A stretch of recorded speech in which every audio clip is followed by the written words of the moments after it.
सुर्खियों में। नमस्कार। हमारे खास कार्यक्रम प्रदेश की सुर्खियों में आपका स्वागत है। मैं हूं आपके साथ दीपा सिंह। आज हम चर्चा करेंगे योग पर। कार्यक्रम में बातचीत करने के लिए हमारे साथ स्टूडियो में मौजूद हैं योगाचार्य डॉक्टर पवन गुरु। सर, बहुत बहुत स्वागत है आपका कार्यक्रम में। नमस्कार। तो चलिए कार्यक्रम की शुरुआत करते हैं। पहला सवाल यही है कि हमारी स्वस्थ जीवन शैली के लिए योग कितना जरूरी है? देखिए, आज के वर्तमान माहौल को देखते हुए और ख़ासकर कोरोना जो निकल के गया है, उसके बाद से योग की उपयोगिता सबको समझ में आ रही है कि अगर हमको फिट रहना है तो हमारे जीवन में योग को ज़रूर अपनाना पड़ेगा। क्योंकि जिस हिसाब से यंग एज के लोग डिप्रेशन, एंजाइटी, घबराहट, बेचैनी और कुछ लोग गलत कदम भी उठा रहे हैं, उससे आपको बचना है तो अगर अपने आत्मबल को बढ़ाना है, अपनी पावर को बढ़ाना है, अपनी विल पावर को बढ़ाना है, शारीरिक और मानसिक रूप से, तो आपको जीवन में योग को अपनाना ही होगा। बिल्कुल सही कहा आपने। देखा जाए तो आजकल की जो लाइफ है वो बहुत हैक्टिक हो गई है, बहुत भाग दौड़ भरी जिंदगी है। तो ऐसे में एंजाइटी और डिप्रेशन के केस लगातार बढ़ते जा रहे हैं। तो आप वो युवा चीज़ों से जूझ रहे हैं, उन्हें क्या कहना चाहेंगे?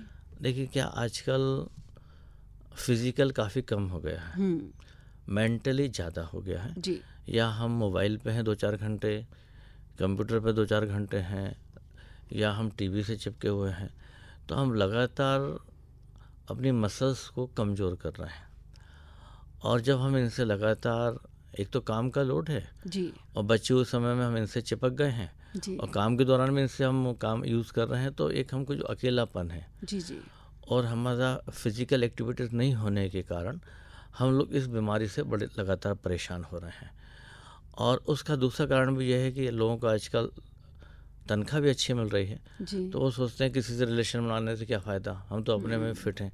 लेकिन जी। जब शरीर आगे बढ़ता है तो बिगड़ समाज के या सामूहिक मिलने के बिना हम धीरे धीरे अकेलेपन के शिकार होते हैं।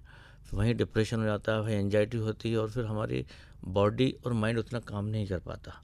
माइंड काम करने की कोशिश भी कर रहा है तो बॉडी उसको सपोर्ट नहीं कर पाती, तो ये सारी प्रॉब्लम हम सामने खड़ी हो जाती है। योग क्या करता है, आपको मेंटली फिजिकली दोनों आपको स्ट्रांग बना। जैसा कि आपने कहा है कि योग फिजिकली और मेंटली भी स्ट्रांग बनाता है, लेकिन बहुत लोग ऐसा मानते हैं कि योग सिर्फ स्वास्थ्य के लिए है और वो फिजिकली ही हमको स्वस्थ करता है। क्या ये मानसिक कल्याण के लिए भी उतना ही जरूरी है, आध्यात्मिक वेलनेस के लिए भी? देखिए, योग एक संपूर्ण क्रिया है। जी। अगर हम सिर्फ हेल्थ की बात करते हैं तो योग सबसे ऊपर आता है। सेकंड नंबर पे आता है डाइट, जिसको अपन भोजन बोलते हैं। जी। जी। थर्ड नंबर पे वॉक आता है। फोर्थ नंबर पे स्पोर्ट्स आता है। फिफ्थ नंबर पे जिमिंग एक्सरसाइज आती है, बाकी अलग अलग चलता रहता है। तो योग इसलिए नंबर 1 पे आता है कि इसको आप किसी भी परिस्थिति में और आप आराम से कर सकते हैं। किसी कारण से आप बाहर नहीं भी जा सकते तो थोड़ा बहुत अभ्यास तो आप घर पे कर सकते हैं। बिल्कुल। ऐसे खाना भी आप हमेशा तो होटल का खाना खा नहीं सकते, जी। जी। लेकिन घर का खाना हमेशा खा सकते हैं, इसलिए वो सेकंड नंबर पे आता है। तो योग शारीरिक भी उन्नति करता है, मानसिक भी करता है, फिजिकल भी करता है, आध्यात्मिक भी करता है। योग एक रास्ता है आपको आगे बढ़ाने का। हमारे दुनिया के अंदर जितने भी लोग हैं जो बहुत उन्होंने प्रोग्रेस करी है, वो पढ़ाई लिखाई से कोई मतलब नहीं, वो सब कहीं ना कहीं योग से जुड़े थे, तो वो आज इस स्थिति में पहुँचे हैं कि दूसरों को भी स्वस्थ रख सकते हैं या दूसरे को मोटिवेशन भी कर सकते हैं। बिल्कुल। तो उम्मीद करते हैं ये भ्रांति जरूर टूट गई होगी कि योग सिर्फ स्वस्थ शरीर बनाता है, बल्कि योग मन को भी स्वस्थ रखता है। कह सकते हैं कि आध्यात्मिक और मानसिक कल्याण के लिए भी योग बहुत जरूरी है। बहुत ज़रूरी, उसके बिना आपका आध्यात्मिक और मानसिक कल्याण हो ही नहीं सकता। अगर अपन सिर्फ फिजिकल लेके चलेंगे तो फिजिकल तो एक थोड़ा सा पार्ट है, दोनों का कॉम्बिनेशन होगा तब तो हम शरीर का पूरा उपयोग कर पाएंगे हम लोग। बिल्कुल। सर, योग और मेडिटेशन जो आजकल बहुत चर्चा में रहता है, इसका दोनों का क्या संबंध है? देखिए, योग एक कंप्लीट सब्जेक्ट है, उसी में एक छोटा सा पार्ट है मेडिटेशन। जी। लेकिन कुछ लोगों ने उसको मेडिटेशन को काफ़ी हाईलाइट कर दिया है, तो लोगों को लगता है कि मेडिटेशन से सारा रिजल्ट मिल रहा है। लोग आंखें बंद करके बैठ जाते हैं कि हम मेडिटेशन कर रहे हैं। मेडिटेशन तो तब हो पाएगा जब आप प्रॉपर योग करेंगे। जब योग करने के साथ बॉडी आपकी फिट होगी, वेट आप पाएंगे, आपके माइंड पे कंट्रोल हो पाएगा प्राणायाम के माध्यम से, तब हम मेडिटेशन की स्टेज पे आराम से पहुंच सकते हैं। आप सीधे कोशिश करेंगे हम बैठ रहे हैं तो उससे रिजल्ट आपको 20 से 30% मिलना है, और इसके साथ अपनाएंगे तो रिजल्ट आपका 90% से ऊपर जाना तय है। तो सबसे पहले जो क्रिया शुरू होती है वो योग से ही हाँ आप मेडिटेशन तक पहुंच हाँ, सकते हैं देखिए आसानी योग से। के 8 भाग होते हैं। यम, नियम, आसन, प्रत्याहार, धारणा, ध्यान और समाधि। तो उसी का एक सब्जेक्ट ध्यान है। तो हम शुरू की जब सब्जेक्ट करेंगे कि हम यम में मतलब क्या सोचना है, क्या विचारना, नियम कब करना है, कब नहीं करना, कौन से आसन हमको करना है, कौन से प्राणायाम हमको करना है, प्रत्याहार क्या खाना है, क्या नहीं खाना है, धारणा पॉजिटिव अप्रोच, सकारात्मक विचार, तब तो हम आगे बढ़ पाएंगे। बिल्कुल। हम सीधे ऊपर से नीचे आने की कोशिश करेंगे तो हमें सफलता नहीं मिलेगी। लेकिन इतना ज़्यादा लोगों ने हाईलाइट कर रखा है तो लोग सोचते हैं कि वो शॉर्टकट तरीका है, जो मिलता है कि हम तो मेडिटेशन कर रहे हैं, फिर आके बोलते हैं सब प्रॉब्लम सॉल्व भी नहीं हो रही। तो इससे योग का नाम भी खराब होता है। आप 45 मिनट का समय अपने शरीर को ज़रूर दीजिए, हफ्ते में 4 से 5 दिन। उसमें 15-20 मिनट का ध्यान करिए, 20-25 मिनट के आसन करिए, आप टोटल फिट बने रहेंगे। बिल्कुल, बहुत ही आसान हाँ, आपने बताया हाँ, है। होपफुली ये हाँ, हम सब अपने घर में बैठकर कर सकते हैं। सर, जैसा कि हम सब जानते हैं कि इस बार की थीम है योग for one earth one health. तो इसका क्या महत्व है और ये वैश्विक स्वास्थ्य और पर्यावरण के साथ योग के संबंध को कैसे दर्शाती है? देखिए योग को जो इस बार की थीम रखी है, मतलब योग पूरे पृथ्वी के अंदर सबसे ऊपर वही है, और योग हम करेंगे तो हमेशा फिट बने रहेंगे, और पूरी धरती के लिए योग सबसे बेस्ट चीज़ है। रही वैश्विक, तो हम जब पॉजिटिव थॉट रहेंगे, अच्छे हमारे विचार रहेंगे, अच्छी हमारी सत्संग रहेगी, तो हर जगह योग वाले प्रोग्रेस करेंगे। जो आज का नकारात्मक और बहुत नेगेटिव चल रहा है वो तो सब में रहता है, हमें भी नेगेटिव बहुत सी चीज़ होगी, लेकिन जो सकारात्मक चीज़ें होती हैं वो इन सब चीज़ को दबाकर और आगे बढ़ने में हमारी हेल्प करती है। यंग जनरेशन की बात करते हैं तो जो युवा हैं वो जैसे कि आज देखा जाता है, हम लोग देखते हैं सेलिब्रिटीज़ के जो बच्चे हैं उनके जिम के वीडियोस देखते हैं, वो लोग 10 साल की उम्र में जिम जा रहे हैं। तो आपको क्या लगता है कि जो आजकल के युवा हैं उनको किस उम्र से एक्सरसाइज करनी शुरू कर देनी चाहिए? देखिए मैंने आपको बताया जिम का नंबर 5 में छठा है। हम क्या करते हैं कि जो सामने वाले के पास चीज़ है हम उसको पसंद करते हैं। जो हमारे पास धरोहर है जिसको दुनिया अपना रही है, लगभग 190 कंट्रीज़ को अपना रही हैं, उसको हम छोड़ के, जब योग बाहर से योगा होके आया तो हमने उसको अपना लिया। अब जिम में क्या है कि जो फिल्म एक्टर्स हैं जिनका आपने बताया, उनको अपने बॉडी का शो करना है, और आप फिल्म एक्टर्स का आप देखिए आगे जाके कितने बीमार पड़ते हैं। मैक्सिमम लोग तो जो प्रकृति से दूर रहते हैं, मतलब अनहेल्दी खाना खाते हैं, प्रोटीन्स ऐसी चीज़ें खाते हैं जो शरीर को सूट नहीं करती, तो बड़ी बड़ी बीमारी से ग्रसित है। अब सबसे बड़ा उदाहरण हमारे जो पीएम साहब हैं जी, वो भी तो योग वाली हैं, 75 प्लस के हैं, क्या फिट फाट हैं, कितने स्मार्ट हैं, और क्या डिसीजन लेते हैं, और बिल्कुल ये सब योग का कमाल है। वहीं आप जिम स्पोर्ट देखिए, 30-35 साल के बाद ये लोग को बंद करना ही पड़ता है, और ये तो सिर्फ पब्लिसिटी है तो लोग इनके पीछे भागते हैं।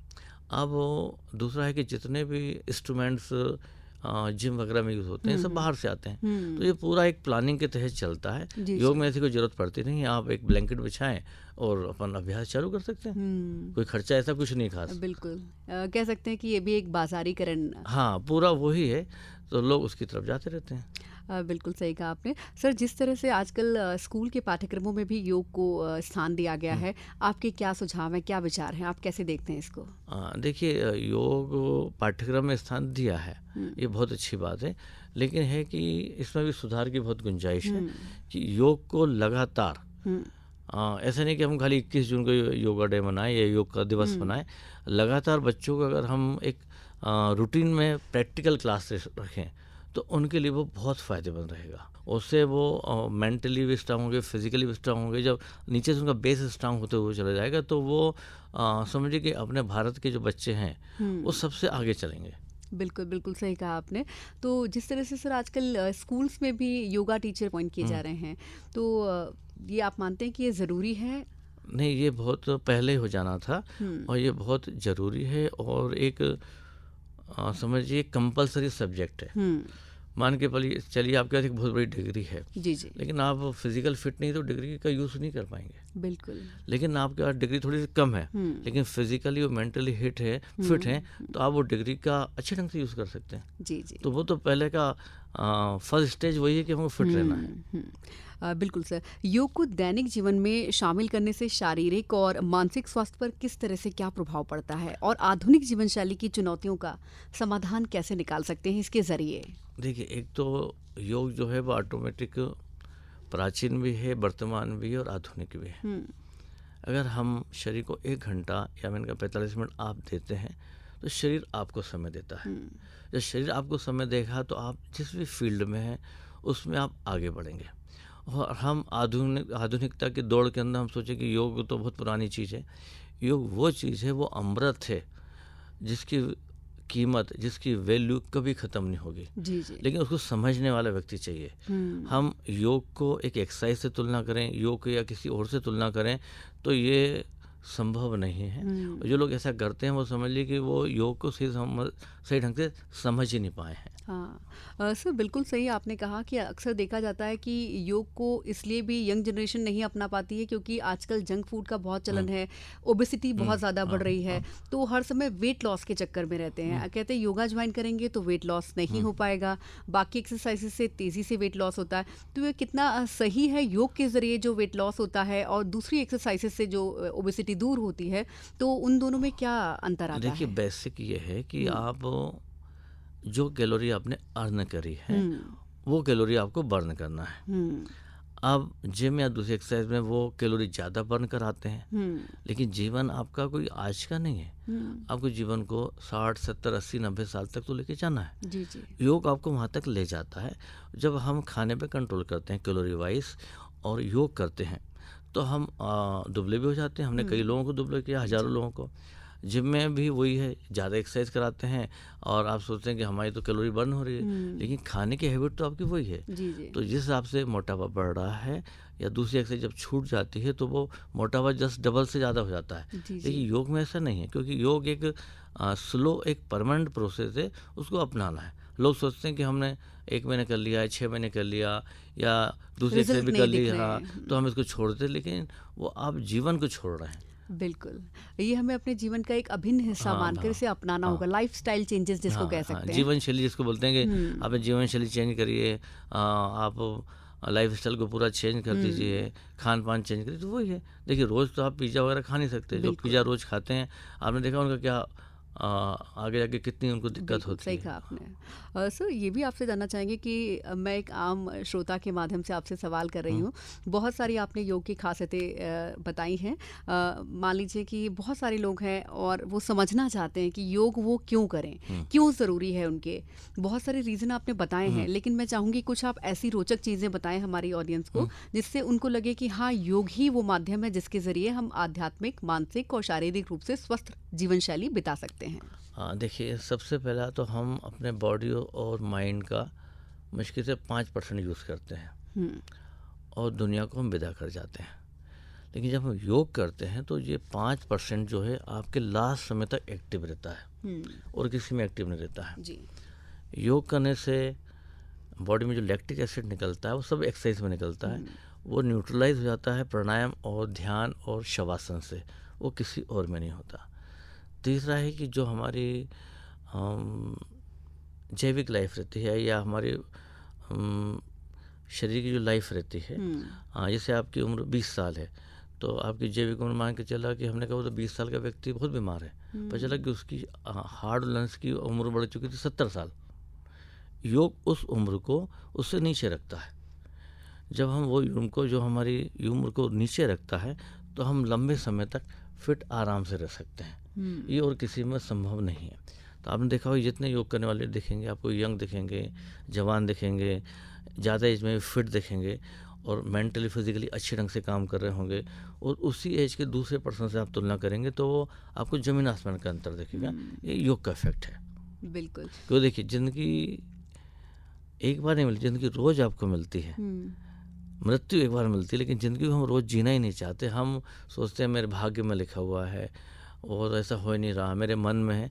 देखिए, भाग्य भी तब काम करता है जब आप कर्म करते हैं, और कर्म करेंगे तो भाग्य अपने आप जगेगा। जी, जी। हाँ। बिल्कुल सही बात है। आपने बहुत अच्छी हम्म, खासियतें बताई हैं कि जो हमारे शरीर के भाग हैं, हाँ, जो अंग हैं शरीर के, योग उनकी भी उम्र कम करता है, उनको स्वस्थ रखता है।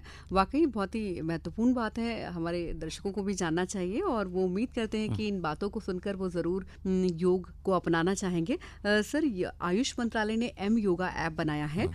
तो इस तरह के डिजिटल संसाधन क्या योग के प्रचार के सही माध्यम हैं? आप कैसे देखते हैं इनको? देखिए, इसमें आजकल तो टोटल डिजिटल का युग है। हुँ। ये आपको पब्लिसिटी करने के लिए, लोग को जागरूक करने के लिए बहुत अच्छा माध्यम है। हुँ, लेकिन इसको आप अगर ऑनलाइन ना जाकर, जैसे अगर हुँ, आपके पास समय हो तो अगर ऑफलाइन सेशन ज्वाइन करते हैं हुँ, तो आप आपस में जुड़ते हैं। जो बिल्कुल। हमको अकेलापन परेशान कर रहा है आगे जाके, मैक्सिमम लोगों को कर रहा है आजकल, जी, जी। कोई बातचीत करने वाला नहीं हुँ, है, तो वो बातचीत का एक रास्ता निकलता है। हम घर से निकलते हैं, 4 लोगों से मिलते हैं, 4 लोगों से बातचीत होती है, तो ये रास्ता बहुत अच्छा है। लेकिन पब्लिसिटी के हिसाब से तो आजकल डिजिटल चल ही रहा है, तो ये जी। भी एक बहुत अच्छा रास्ता है। बिल्कुल, आप आकाशवाणी जैसे लोक प्रसारक को कैसे देखते हैं? योग जैसे विषय को ये दूर-दराज के गाँव में किस तरह से प्रचार कर सकते हैं? देखिए, आकाशवाणी एक ऐसा सशक्त माध्यम है या ऐसी शक्ति है हुँ, जो समझ लीजिए कि हर छोर तक पहुंची है हुँ, भारत के अंदर। जहाँ पर टीवी भी नहीं पहुंचा, वहाँ आकाशवाणी पहुंची है। बिल्कुल। और दूसरा है कि गाने सुनने में या अभी स्पीच सुनने में किसी को कोई काम सफ़र नहीं करता है कि हुँ, हम सामने देख रहे हैं, सब सफ़र हो रहा है, आप कान से सुन रहे हैं और हर चीज़ का आनंद ले सकते हैं। तो बिल्कुल। ये तो एक अद्भुत है, जो इसका लाभ सभी लोगों को लेना चाहिए। बिल्कुल सही कहा कि आकाशवाणी हम्म, योग के फ़ायदे अपने ऑडियंस को, अपने श्रोताओं को बताते बोलता रहते हूँ। हैं कि दूर-दराज हम्म, तक कैसे वो अपने आप को स्वस्थ हाँ। रख सकते हैं। साथ ही सर, अंतर्राष्ट्रीय योग दिवस 2025 के लिए भारत सरकार ने जो प्रस्तावित कार्यक्रम है, योग संगम और योग बंधन, हम्म। इन जैसे कार्यक्रमों का वैश्विक स्तर पर क्या प्रभाव रहेगा? कैसे देखते हैं इसे? देखिए, इसमें जो भारत सरकार एक प्रकार से योग के माध्यम से विश्व गुरु बनने की तरफ ऑटोमेटिक अगुवाई कर रही हुँ, है।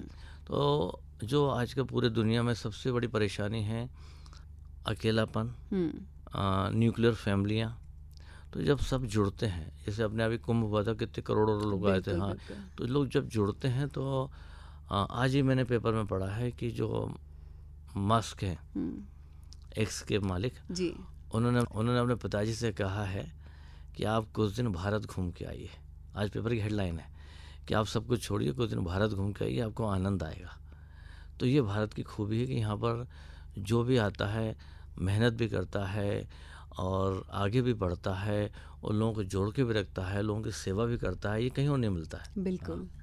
बिल्कुल सही कहा सर। सर, एक और बात है, योगाभ्यास में सामाजिक समावेशिता जैसे कि आप बता हम्म, रहे हैं, तो वो कितनी ज़रूरी है? विशेष रूप से बात की जाए तो जो दिव्यांगजन है और विशेष रूप से वंचित वर्ग के लिए, वो कैसे इससे जुड़ सकते हैं? देखिए, अगर योग में क्या है कि अपन जब बोलते हैं, हुँ, आप कानों के माध्यम से श्रवण करते हैं। हुँ, जब श्रवण करते हैं तो जैसे आपने बताया कि इस टाइप के लोग हैं, वो हमने कई लोगों को देखा है कि इतने बढ़िया भजन करते हैं, इतने बढ़िया डिसिप्लिन में रहते हैं, अपन से भी ज़्यादा, हुँ, क्योंकि उनके हैबिट में आ गया। तो जब वो इसको भी अपनाएंगे तो वो उनके पास जो एक कमी है, हुँ, उस कमी की भी पूर्ति होगी। और जब सबके साथ बैठ के करेंगे तो उनको भी लगेगा कि जैसे हमारे बड़े बड़े सेशन चलते हैं, 200-250 लोग रहते हैं, हुँ, तो हमको समझ में नहीं आएगा ना, हम पूछेंगे से कि ये किस कास्ट का है, क्या हुँ। आपका नाम है। जी, जी। आपने एंट्री करी है, बस हमें हुँ, आपको योग कराना है और आपको फिट रखना है। तो बिल्कुल। योग क्या सबको साथ में लेके जोड़ के चढ़ता है। ऐसा नहीं कि कोई एक ही समाज के लिए, ये हुँ। एक वर्ग के लिए है। बिल्कुल, बिल्कुल सर। सर, इस बार जो योगा का कार्यक्रम है, वो विशाखापट्टनम में होने जा रहा है और विश्व रिकॉर्ड बनने की उम्मीद की जा रही है। आपकी क्या राय है? देखिए, योग में तो हम चाहते हैं रोज़ एक नया विश्व रिकॉर्ड बने, बिल्कुल। और भारत देश में इसकी वो जन्म हुआ है, पूरी दुनिया मानती है।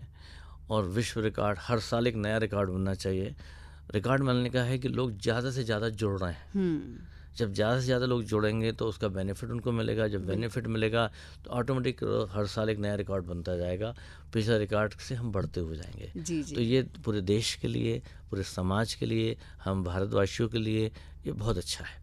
बिल्कुल। सर, बात अभी हमने योग के बारे में की कि शरीर को स्वस्थ कैसे रख पाया जाए। आपने बोला डाइट का भी बहुत, खान-पान का भी बहुत महत्व होता है। तो खान-पान के बारे में जानना चाहेंगे कि एक्सरसाइज़ तो कर रहे हैं, योगाभ्यास चल रहा है, उसके साथ-साथ किस तरह का रूटीन खाने में फ़ॉलो किया जाए जिससे और अच्छे परिणाम मिल सकें आम देखिए, जन को? अपनी जो भारत की डाइट है, इंडियन डाइट है, जो वो सबसे बेस्ट है। हुँ, अब ये जैसे आपने बताया कि वो बाहर जाके जंक फूड खाते हैं। जंक फूड में इतना ज़्यादा वसा रहता है, इतना ज़्यादा नमक रहता है, इतनी ज़्यादा प्रॉब्लम्स रहती है। वो हमारे बच्चे 2030 या 35 तक लगभग 40% से ज़्यादा बच्चे हमारे मोटे हो जाएंगे। मोटे मतलब है कि बीपी, डायबिटीज़, हार्ट प्रॉब्लम की ये दुनिया की राजधानी बन जाएगा। और हमारा जो नेचुरल खाना है उसको हम दाल, रोटी, सब्जी उससे खाना है। कभी आप पराठे परोठी भी खाइए, कभी कचौड़ी भी खाइए, सब खाइए। लेकिन लोग ने क्या कर रखा है कि सुबह भी बाहर खाते हैं या शाम को बाहर खाते हैं या एक टाइम बाहर कर ही रखा है। तो उनको जो बाहर का टेस्ट डेवलप हो गया है वो अपनी लाइफ को खुद घटा रहे हैं, दूसरा कोई नहीं घटा रहा। और दूसरा है कि हमारे भारत के अंदर कंफर्ट जोन बहुत ज़्यादा हो गया है। जी। सबके एक एक दो दो ही बच्चे हैं, तो वो बच्चों को इतना प्यार करते हैं, उसको बच्चे को मना ही नहीं करते। जो खा रहा है खाने दो, जो करना है करने दो, बिल्कुल मत टोको, बिल्कुल मत टोको। तो वो जाते जाते वो इस कंडीशन में हो जाता है कि वो एक विस्फोटक कंडीशन में पहुंच रहा है। उससे हमें बचाने के लिए खासकर माँ की बहुत जवाबदारी है, साथ में पिता की भी जवाबदारी है कि बच्चों को समझाएं कि हमारे लाइफ स्पान को बनाए रखने के लिए हमें योग के साथ ये जीवन शैली में भोजन को अपनाना है। ऐसे बंद कुछ नहीं होता, सब कुछ चलता है। जी। लेकिन आपका शौक भी पूरा होता है। जो आप बाहर का अगर जंक फूड भी खाते हैं वो भी शौक पूरा हो, लेकिन बाकी हमको सिस्टमेटिक खाना, समय से खाना पड़ेगा हमको। जी, बिल्कुल सही कहा आपने। सर, देखा जाए स्कूलों में अभी सरकार ने गाइडलाइन जारी की है कि नॉन शुगर वाले फूड लाने को कहा है। बच्चों में बहुत टाइप 2 डायबिटीज़ के केसेस मिले हैं, तो शुगर पर प्रतिबंध लगाए गए। अक्सर बच्चे मीठे खाद्य पदार्थ लेकर स्कूल में आ रहे हैं, इसको कैसे देखते हैं आप? हाँ, देखिए, अभी हमारे पीएम साहब ने भी कुछ दिन पहले कहा था कि आपके रूटीन में 10% तेल कम करिए। अब क्या हो रहा है कि जो मीठा लगातार खा रहे हैं, मीठा खाने से फ़र्क नहीं पड़ता, तेल खाने से फ़र्क नहीं पड़ता। जब हम ज़्यादा क्वांटिटी में हम उसको खा रहे हैं तो वो हमारे मोटापे की तरफ जा रहा है। जब मोटापे की तरफ जा रहा है तो हमारे बॉडी में जो इंसुलिन है, जो खाने को पचाने में हेल्प करता है, वो पूरा डिस्टर्ब हो रहा है और हम ओवर ईटिंग कर रहे हैं। जी, जी। जब ओवर ईटिंग करने के साथ फिजिकल हमारा कुछ नहीं है। वो बच्चा स्कूल जाता है, सुबह 2-3 बजे लौटता है, माँ उसको बैठाती है, फिर उसको ट्यूशन भेज देती है, रात को उठाती है, फिर सुला देती है। अब उनके पास ये समय नहीं है कि वो योग कब करें। जी। वो सोचते हैं कि वो 1 महीने की छुट्टी आ गई तो उसमें 50 जगह उसको करा देते हैं। उसको जिम्नास्टिक भी ज्वाइन करा देंगे, फुटबॉल भी ज्वाइन करा देंगे। सुबह शाम तो कर रहा है, आ रहा है, खा रहा है और सो रहा है, तो और वेट उसका गेन हो रहा है। वहीं जैसे आप ट्यूशन पढ़ाते हैं, आप योग का एक कर देंगे, भाई एक क्लास जाके आपको अटेंड करना है। जैसे स्कूल जाते हैं जी, ऐसे जी, ये योग जी। क्लास आपको अटेंड करना है हफ्ते 5-4 दिन। अगर वो बच्चा इतना करने लगे तो आप सोचिए कि वो बच्चा कहाँ से कहाँ पहुँच जाएगा। बिल्कुल। आपने बहुत इम्पोर्टेंट बात कही है कि बच्चे को जिस तरह बाकी की एक्टिविटीज़ में इन्वॉल्व करते हैं पेरेंट्स, उसी तरह योग में भी इन्वॉल्व किया जा सकता है ताकि वो बचपन से ही स्वस्थ जीवन शैली को अपना सकें। सर, किस उम्र से बच्चे को योग में डाल सकते हैं? लगभग 6 साल की उम्र से डाल सकते हैं। जी। तो सर, आपके संस्थान में आते हैं हाँ, बच्चे? अच्छे आते हैं, 6 साल, 8 साल, 12 साल, बहुत बच्चे आते हैं हमारे पास। अच्छा, अच्छा। बिल्कुल। डाइट और योग का क्या कॉम्बिनेशन है? दोनों मिलके क्या करतब कर सकते हैं? देखिए, आप अगर योग और डाइट को अपना लेते हैं और मान के चलो आपके पास कोई बीमारी नहीं है, हाँ। तो आपकी क्वालिटी लाइफ 90% शानदार हो सकती है। 90%, अपन 10% छोड़ देते हैं। और अगर आपको कोई बीमारी है तो योग, डाइट और जो आपकी मेडिसिन, जो भी आपके डॉक्टर लिखते जी, हैं, जी। ज़्यादा उसमें परिवर्तन मत करिए, आप डॉक्टर को पकड़िए, तो भी हम 90% पहुँच सकते हैं। ना योग कंप्लीट है, ना डाइट कंप्लीट है, ना मेडिसिन कंप्लीट है, लेकिन जब इनका हम कॉम्बिनेशन कर देते हैं तो कंप्लीट हो जाता है। जैसे हम आपके घर पे खाना खाने आए तो मैंने कहा कि मैं तो एक ही रोटी खाता हूँ, जी। तो आप उसमें दाल भी रखेंगे, सब्जी भी रखेंगे, नमक भी रहेगा, कुछ अचार भी रहेगा, कुछ मीठा भी रहेगा। जैसे कंप्लीट थाली होती है, तो योग एक कंप्लीट पैकेज है। जी, जी। उसमें डाइट भी है, उसमें सब कुछ शामिल है। लेकिन हमको उसको एक सबसे महंगी डिश मान के रोज़ खाना चाहिए। हम सोचते हैं यार ये तो योग का घर की चीज़ है, क्या बैठना है, क्या करना है, वो फलानी जगह जाओ तो इतने पैसे लग जाते हैं, वो बड़ी बड़ी मशीन उठानी पड़ती है, हमको उसकी तरफ महत्व देते हैं। हम इसकी तरफ महत्व दें कि इससे अमूल्य चीज़ जो आपका शरीर है दूसरा कुछ भी नहीं है। इसको बचाने के लिए योग से बढ़िया कुछ नहीं है। इसको बचाने के लिए आहार से बढ़िया कुछ नहीं है। लोग आहार के मीन्स ये समझते हैं कि सब खाने में कंट्रोल है। खाने में कोई कंट्रोल नहीं होता और आप बहुत सी चीज़ खाना सीख जाते हैं। अभी हम लिमिटेड चीज़ खाते हैं, हम बहुत सी चीज़ खाना सीख जाते हैं, तो वो हमारे बॉडी में जो प्रोटीन्स, विटामिन, हार्मोन के सीक्रेशन में ज़रूरत पड़ती है, वो बॉडी उनकी हेल्प करती है। देखिए, मैं सबसे यही बोलूँगा कि अगर आपको जो ज़िंदगी मिली है, इस ज़िंदगी का आपको संपूर्ण स्वस्थता और संतुष्टि के साथ निकालना है, तो कोई बहाना नहीं है, ना कोई अगर है ना मगर है।